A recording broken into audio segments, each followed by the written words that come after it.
ඉතින් මේ සද්දින් ධම්මා සාදු මන්ත්‍රයක් හිතාගත්තා අපවාදයේ සම්පාදයේ සම්බන් කියන. ඒක රෙගුලාර් වශයෙන් කියන්නේ. දැන් මෙහෙම ක්‍රමයක් තියෙනවා. මේ ඔය જાතිය දී පවාරණය කරන් දී ගන්න ක්‍රම හදලා තියෙනවා. ඔය දවදී උගේ ඒ වගේම මහා නුවර උගේ වෙයි කාලවලදී ඔය ධර්මයේ පිළිබඳ ධර්ම ඔය පාලි භාෂාව ඉගෙනගත් අය විසින් වාක්‍ය මාලාවක යම්කිසි ක්‍රම කතාවක් හදලා දෙනවා සීල් ගන්න කට්ටියට සහ සීල් දෙන අය. මූලික බුදුදහම තියෙනවා මුල් බුදුදහම. මුල් බුදුදහම තුළ සීල් ගන්න පළවෙනි අවස්ථාවේ සීල් අරගත්තේ ආමුදුරුව පොහේ කරන අවස්ථාවක විසාකා හිටදුරු. එයාට හිතෙනවා මමත් අද මොනවා හරි වැඩක් කරන්න ඕනේ ආමුදුරුවෝ. එයා සීල්පද අටක් ඒ කාලේ සම්ප්‍රදාය තිබ්බ සීල්පද අට සමාදන් වෙලා ඔක රැක රැක හිටියා. ඉතින් ඊළඟ ආයේ බුදුරණාහික ස්වාමීනි ඊයේ වහන්සේ ස්වාමීන් වහන්සේලා පොය කරන දවසේ මාත් මෙහෙම වැඩක් කළා. ඊළඟ සීල්පද රැකී. ඉවර දෙන බොහොම හොඳයි ඉසාකා. ඒක කොහොම වැදගත් දෙයක්. ඔය සීල්පදගේ විග්‍රහ කරලා තේරුම් කරලා දෙන්නම් කියලා බුදුරණාහික තේරුම් කරලා දෙනවා. ඔක තමයි එතකොට විසාක උපසම් සූත්‍රයේ සීල්පදට පොරලා තියෙන හැටි. විසාකා සිද්දුවට කිව්ව විතරේ. මෙන්න මේ වගේ බුදුරණාහිගේ දුන්නාම ඒ සීල සමාදන් වෙයි තම තමන් ගන්නේ. කාගෙන්වත් ඉල්ලගත්තෙත් නැහැ. කවුරුවත් දුන්නේ නැහැ. ඒ සාම්ප්‍රදායික මූලික බුද්ධහමේ ඉතියි කරන්නේ. මම මෙහිදී සීල් දෙන්න මං වාක්‍යයක් කියන්නේ නැහැ. ඉල්ලපන් කියන්නේ නැහැ. සීල් ගන්න නෑ. සීල්පදේ කියා දෙනවා විග්‍රහ කරලා දෙනවා තේරෙන්නේ නැද්ද මෙන්න සීල්පදේ. ඔයගොල්ලෝ ඉතින් සමාදන් වෙනවා. සමාදන් වෙනකොට කාලයක් අදිස්ථාන කරනවා කිව්වා. කාල අදිස්ථානයක් ඇතුළත සමාදන් වෙනවා. මේ අහවල් වෙලාව වෙනකම් මේ සමාදන් වෙනවා. වාහනේ දානවා 60ක්ම පහක් දුවන්න බැස්ස. දාගෙන දුවනවා. දැන් අවුරුදු 60ක්ම පහ අවසන් වෙනකොට වාහනේ නවතිවා කියනකොට නවතිනවම නේද? පැට්‍රල් දැන් 60ක්ම පහ ගන්න නම් 60ක්ම 6ක් ගිය හැකියි. යනවා. ඊළඟ ජීව සමාදන් වෙනවා අවිශ්වාසය කරගත්තා නම් අද පහ වෙනකන් සිත සමාදන් වෙනවා. අද දවසේ මේ වෙලාවේ නිකන් අවස්ථරුවොත් උදේවරු සිත සමාදන් වෙනවා. තමන් අවස්ථාවෙන් කී කරගත්තා. ඒ කාල සීමාවත් එක සමාදන් වෙච්ච කාලේ ගෙවිලා යනවා නේද? ඒක අවසානයේදී අයින් කරන් දිනුනා. දැන් පවාරණයකට භවයක ඉතුරුනා. සමාදන් වෙච්ච කාලේ අවසාන වල පවාරණය කරනවා ඉතුරු දිනුනා. කාලෙත් අනිත්‍යන කරගත්තාම පටන් ගන්නකොට. ඒ කාල අවසානයේදී ඉවරයි ඉන්නේ. ඊට පස්සේ මොකද කරන්නේ? පරිදි සමාදන් වෙනවා කියලා තීක්ෂාපද වශයෙන් කායි සමාදන් වෙනවා. ආදුරනේ පන්තිල් දෙන්නවා. අපිට සිල් පවාරණය කරනවා. ආයෙත් මේ පානාති වල කරන ටිකවල සමාධිය කියනවා. අදිනාදාන වේරමණී ටිකවල සමාධිය අපි එකක් කියනවා. දැන් මොකද මේ බුදු අදිනාදාන වේරමණී ටිකවල සමාධිය කිය සිල් සමාදන් කියලා ගෙදරට ඉස්සෙල්ලා කිව්වේ මොකද? අනිත් ශික්ෂාවලේ තේරුම් ගත්තා නම් නුදුන් දේ ගැන්වෙන්න වෙන නුදුන් දේ ගැන්ම අතහැර දෙන දෙයක්ම ගන්නේ දුන් දේම බලාපොරොත්තු වෙන විරේදු ආත්මහාරියටගේ වාසය කරන්න පොරොන්දු වෙනවා. දැන් ගෙදර ඉන්න කරන්නේ මොකද?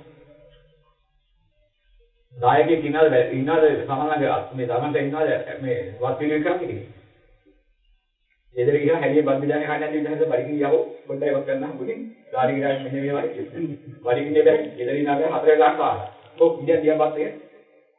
දැන් නුදුන් දේ ගන්නේ වෙන නුදුන් දේ ගන්න අතර දෙන දෙයක්ම ගන්නේ තුන් දේ බලාපොරොත්තු වෙනවා. දැන් මොකද කරන්නේ? කවුද දුන්නේ?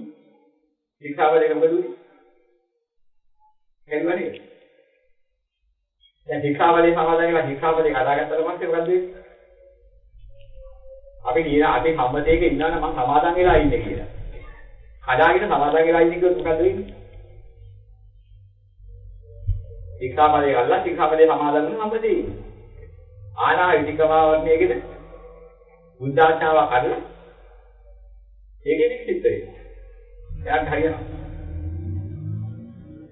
කර්මාවරණ, ක්ලේශාවරණ, විපාකාවරණ, උපවාදාවරණ, ආනා විදිකමාවරණ කියන ආවරණ පහෙන් ඉඳලා ආර්යචාරික මාර්ගයේ වටා දැරුවර වෙන්නේ.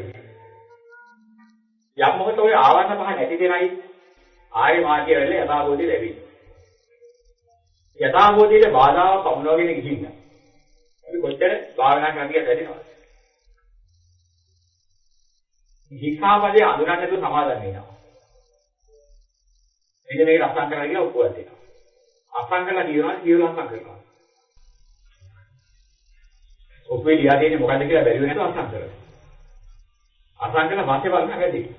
බලලා දිනක ලියා දී ඔක්කොම. අපි යනවා ආයෙත් අයිතිවාසිකම් කියන්නේ. උඩි කඩ වෙන්නේ. අපි අයිතිවාසිකම් අපි දරුවා මේ දෙකේ දෙන්නේ. ඒක මොකද මේක මගේ කෙනෙක්. අපි ඉන්න හිතේ. ඔප්පුවේ දිවිතේ දාන්න තු අසං කරනවා. ඔප්පුව කියලා බලනවා මේක මේ සින්නාකට යකෝ එහෙම දුන්නොත් මම කොහොමද කරන්නේ? මම බෑ මේ දෙන්නේ ජීවත් වෙන්න. ඒක නම් කරන්න බෑ කියන අසං කරන්න නැතුව වෙන ඔප්පුව ඉතලා කියුවා. ඉතින් ඔප්පුවේ කියන එක කියුවා වගේ තමයි ශික්ෂාපදේ අදින්නා දාන කරවන්නේ ශික්ෂාපදේ ඔප්පුව තමයි ඔය තියෙන්නේ බුදුරණන් වහන්සේ දේශනා කරලා. ජීවිතාර්ථයේත් එක්ක රහතන් වහන්සේ නුදුන් දෙය ගැන මෙන්න නුදුන් දෙය ගැන මතයද. දින දෙයක්ම ගන්න දුන් දේව බලාපොරොත්තු වෙන පිළිදු ආත්මපරිහාර ජීවිතෝ වාසය කරන්නේ. දුනාටි අනුගමනය කරන්නා මවද නුදුන් දෙය ගැන මෙන්න නුදුන් දෙය ගැන මතහැර දින දෙයක්ම ගන්න දුන් දේව බලාපොරොත්තු වෙන පිළිදු ආත්මපරිහාර ජීවිතෝ වාසය කරන්නේ. මේ මාගේ දෙවෙනි ශික්ෂාපදේ. මෙන්න ඔප්පුව. කියවන අඹේ. එයා අසං කරුවා වගේ තමයි සමාදන් වෙන්නේ. සමාදන් වුණාට පස්සේ ඔප්පුව කියවලා තිබුණා. මේකේ සමාදන්. දෙන දෙයක්ම ගන්නේ දුන් දෙය බලාපොරොත්තු වෙන්නේ. මේ හතපුර යගෙන කන්නේ. දීලා තිබුණා කපන්නේ. මෙන්න ඔබට දීලා තිබුණා මේ සම්පතේ තිබුණා මේ බුදි. ඉතින් අපි කියලා මොකද කරන්නේ? ඔබ සමාදන් වෙලා ඉන්න ගෙහෙ වෙලා කරින් හරියට ගිහින්. නේද? ගෙහෙ වෙලා දෙනවා. දෙන දෙයක්ම ගන්නේ දුන් දෙය බලාපොරොත්තු වෙන්න සමාදන් වෙලා තියෙනවා. උදාහරණ කියලා හරි දුන්නොත් ඒක අරගෙනවනේ. ඒ කියන්නේ නෑ මේක මෙතර ගානේ මෙන්න දෙන්නේ. ඒ පොරොන්දු මොකද? දෙන දෙයක්ම ගන්නේ දුන් දෙය බලාපොරොත්තු දෙන්න වාසු බයිලා. ශික්ෂාපදේ සමාදන් වෙන්නේ. ඔටු බාලිකයි දෙක කඩේ හරියට ගිහින් කඩේ ගාන දුන්නා වැඩි එන්නේ. දෙන්නේ නෑ කියනවා. දෙන දෙයක්ම ගන්නයි පොරොන්දු. දෙන දෙයක් ගන්නවා. ඈ කියනවා. අන්න මුදලාලි කැමැත්තකට බලලා ඉන්න දෙන්නෝ. ඔය වික්ෂාපදේ හැටපු එකෙක් කිරියා කාශ්‍යප බුදුරන් වහන්සේ කාලේ ගටිකාර කියන ගම. ගටිකාර කියන සුබල් කරු. එදා. වරන් හදලා වරන් මැස්සක් උඩින් දියලා. කැමැති කෙනෙක් කැමැති දෙයක් දියලා. කැමැති දෙයෙන් සුසු වරන් හරි ගන්න. මම ඉබිලගෙම කරන්නේ නැහැ කියන්නේ නැහැ. ඒක ඔබලත් බලන්න. වරන් හදලා කියලා යනවා. මිනිස්සු ඇදී මොකද කරන්නේ? මේ වර්ධ මෙච්චර වටිනා අමතක. මම මේ වටිනාකමට හරියන්නේ මෙන්න මෙච්චර හාරදුන පහේ බලු. එයා තමයි දේවල් මෙන්න දැම්ම. මම වර්ධ කරලා යනවා. එහෙම කරලා වර්ධ කරලා යනවා. ඉතින් හවස ඇවිල්ලා බලන්න මොනවද එකතු වෙලා තියෙන්නේ. ආහාලු තියෙනවා. අනිත් පහේ බලු තියෙනවා. ඉතින් යන්නේ කරා. අමතක අන්දාමතක මෙතන දීලා එයාට නල ජීවත් වෙනවා. දෙන දෙයක්ම ගන්නේ දුන් දේ බලාපොරොත්තු වෙන විදිය. පොළොව කොටන්න ගියේ නම් මහ පොළොවක් එක්කෙන්නේ නැහැ. අතුලේ ඉස්සාවේ නට කියලා. ඔය උමන් මීය උණු මීය හාරලා තියෙන පස්සියෙන් තැම්බල ඒක පස් අරගත්තා. ඒ පස්සේ නේන වරන් හැදුවා. වරන් හදලා තමයි අරින් දින වරන් හදලා තිබ්බේ. ඒ තමයි යයි අස්සාව. ඉතින් ඒ ශික්ෂාපදේ රකින්න පුළුවන් වේදි කෙනෙක් නැහැ ගිහිවතක ඉඳගෙන ගිහි කටයුතු කරන ගම. ඒ නිසා තමයි අද මේ පැවිදි නොවි සුදු අතරේක වැහැලා. ඒකේ මේ එහෙම සමාදානයේ දවසක් කියලා වෙකලා මේ පොයි දවසේ ගියා. ගෙදරගෙන හරියට ඔක්කොම ඕන එකක් බලලා දැන් කරගයිලා මේ අහවල් වෙනකම් මට ඔයන කියන්නේ. ආද මේ නිදහස් වෙලා ඉන්න වෙලාවට මේ විදිහේ වටිනා අවස්ථාවක් ගෙවන්නයි කියලා ඒකම සමාදන් වෙන්නේ. ඉතින් අදාවට පස්සේ මොකද කරන්නේ වෙනදාට අපි කවුරුන්නේ අපි ගිහින් ගන්න එක අද අපිට ගෙනහම ළඟට ගියන් දෙනවා. ඊළඟ පස්සේ ටිකයි රාජි ටිකයි ඔක්කොම. එහෙම ක්‍රමයක් හේරෙන්නේ ඒකනේ අපි දෙන දෙයක් ගන්නේ දුන් දෙය බලාපොරොත්තු අපිට පුළුවන් අර උත්සව පරිසරේ වරුවක් හරි ඉවර යනවා. මේ බුදුම අවස්ථාව. ඒක අනික් කෙනාට කරන්න බැරි හින්දා ශික්ෂාපද සමාදන් වෙලා යන්නේ. අපි එකක් කරලා. පංච දුච්චාරිතේ මේ කියලා ඉඳපුවා. සතු කරන්නේ. හොරගම් කරන්නේ. ආමිය වර්ධවා කියන්නේ. බොරු කියන්නේ මත් බෑ බොරු. මම ඒකේ ඉන්නවා. ඒ ඕබුන්නේ මම සතු නවරගෙන හොරගම් ඉතින් ඒ ජී අපි සිංහලෙන් හරි අපේ භාෂාවෙන් කියලා. ඒකයි ඉස්ලාමික කියනවා. දැන් ඒක හොරගම් කරන්න ඕනේ. වඩුවා කියන්නේ නම් බඩුවට සල්ලි ගන්න එක හොරගම් කිරීමනේ. හොරගම් කියන්නේ අපි වෙන මාතුල. මේ හොරගම් කරන්නේ කවදාද? අපි ඒක කරන්නේ දුන්නා ගේ ජීවිතේ. ශික්ෂාපද සමාදන් වෙලා ඉන්න හදාගෙන අමාරු වෙනවා. නමුත් මේක දන්නේ නැති අර යම් කාලෙකදී හදපුවා. ඔය පද ටික හදලා මිනිස්සුන්ට දුන්නාට පස්සේ මිනිස්සුත් ඒක විශ්වාසයෙන් පිළිගත්තා. ඒ අයගේ විශ්වාසයෙන් සිද්ධ වෙන විපත්තිය දැනගෙන හිටියේ නේ. අද වෙනම සිද්ධ වෙලා තියෙන්නේ ඔක. මේ ඔය කඩේට කරන කාලේ මම ගිහි කාලේ ඉන්න කාලේ ඔයගේ කියනකොට සමහර පිළිසක් අපවාද වචන කියනවා එක විදිහට. මම බාරවල් කියනවා. ආමුදුරෝ දෙනවා හකින්නේ. අර මහත්තයා හකින්න බැරි හින්දා දෙන්නේ. මේ දෙක එකයි ඉන්නේ කියලා මොකක්ද බාරවල් කියනවා. දෙනවා හකින්නේ ඒකත් එකයි හකින්න කියලා දෙන්නේ නැහැ. ඔය දෙකම කරන්නේ අකින්න තියෙන්නේ. ඔය જાතිය වහලා ගිරුවා. අකින්න බැරි දෙයක් දෙන්නේ. බුදුරජාණන් දුන්නේ මහණෙනි කරන්නේ බැරි දෙයක් ඔබලා කමම දෙන්නේ නැහැ. ඔබලා කරන්න පුළුවන් දෙයක් වෙන්නේ. බැරි දෙයක් පවරන්නේ. සියල්ලම සමාන නැහැ. කරන්න පුළුවන් දෙයක්. ආමුදුරන් අබ්‍රහ්මචර්යා වේරමණී ශික්ෂාපදේ රකින්න කියලා දිනවා. කාම මිත්‍යාචාරණය වලකින් දෙකක් දුන්නා. කියන්නේ. කාම මිත්‍යාචාරයෙන් එක දැහැමි ආකාරයෙන් අමුසලියන් වශයෙන් ජීවත් වෙන්නේ. ඒකේ ඉන්න කියලා ඒ ශික්ෂාපදේ. හැබැයි ආමුදුරන් ඒකල ගමරු කරලා දුන්නා අබ්‍රහ්මචර්යාවෙන් ජීවත් වෙන්නේ. මේ අමුසලියන් සම්බන්ධයක් කියන්නේ එපා. ඉතින් ඒක ගිහියන්ට දුන්නා කරන්න පුළුවන්. ගිහියන්ට පුළුවන් දේ ගිහියන්ට දුන්නා. ඇවිදියට දුන්නේ වැඩියට. ආනේ ඔයගලන්ට කරන්න බැරි දෙයක් මම පනවන්නේ නැහැ. කයයි වචනයයි හික්මව ගන්න ඇවැත්තනේම හිතට ඇවැත්ත නෙවෙයි නේ. කරන්න බැරි දේ කරන්න බෑ. හිත උත්සාහී හික්මව ගන්න කියලා. හිතේ හිතවිලි වලට ඇවැත්ත නෙවෙයි නේ. කය කරන ක්‍රියාවටයි වදනී කරනව කතාවටයි ඇවැත්ත නේ. ඒක වලක් කරන්න පුළුවන්. හැබැයි හිතේ ඉන්නේ වලක් ගන්න බෑ අතාවෝදී ලැබෙනවා.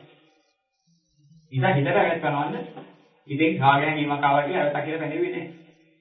ඔක මරන්න දෙනවා කියලා එකක් හිතුණා. ඒක ඇවැත්තක් පැනෙන්නේ නැහැ. ඔය මරනවා කියන වචනේ කියවෙන ඇවැත්තක් පැනෙන්නේ. නැතුණ වෙනද? ඉතින් ඒ වගේ අපි දකින්න ඕනේ. අපිට කරන්න බැරි දේ නෙමෙයි කරන්න පුළුවන් දේවල් තියෙනවා.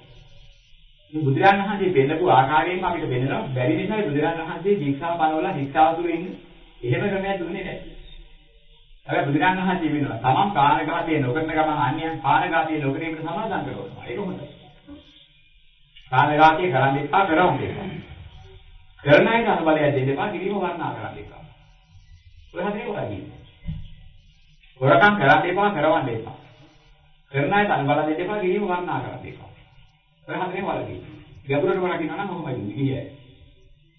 කාම මිත්‍යාචාරය කරන්න එපා කරවන්න එපා. කරන අයට අනුබල දෙන්න එපා කිරීම වර්ණනා කරන්න එපා. මුසාවාදේ කියන්න එපා කියවන්න එපා ඊනාට බලන්න එපා කිරීම වර්ණනා කරන්න එපා. විරුද්ධ කියලා කියන්න එපා කියවන්න එපා ඊනාට අනුබල දෙන්න එපා කිරීම වර්ණනා කරන්න එපා. ඔයගේ එක එක අනුබලයේ හතර ආකාරයකින් වළකින්න දෙන්නේ. නොවලකින කෙනා එක එක දසක්වලෙද හතර ආකාරයෙන් අපේ හතරේ අනුබලයක් හදා ගන්නවා. මම ප්‍රාණඝාත කරන්නේ නැහැ. අනුලව කරෝ. ඒකත් පාපයක්. කරන්නේ නැහැ කරවන්නේ නැහැ. කරන අයට අනුබල දෙනවා. ඒකත් පාපයක්. කරන්නේ නැහැ කරවන්නේ නැහැ කරන අයට අනුබල දෙන්නේ මේක වර්ණනා කරනවා. ඒකත් පාපයක්. ප්‍රාණඝාතයේ පිළිබඳ හතර ආකාරයකින් වළකින්න කියලා කියනවා. හොරකර වංචා කියන දොන හතර ආකාරයකින් වළකින්න. මේ ආකාරයෙන් දස අකුසලේ 40 ආකාරයකින් වළකින්න බෑ. ඉතින්පත් වුණා නම් යාර කිසි බාධාවක් නැහැ ආර්ය මාර්ගය වඩන්න. මේ ඔක ගැඹුරුයි තේරුම් ගන්න ඕනේ. ගැඹුරුයි තේරුම් ගන්න ඕනේ. ගැඹුරුයි තේරුම්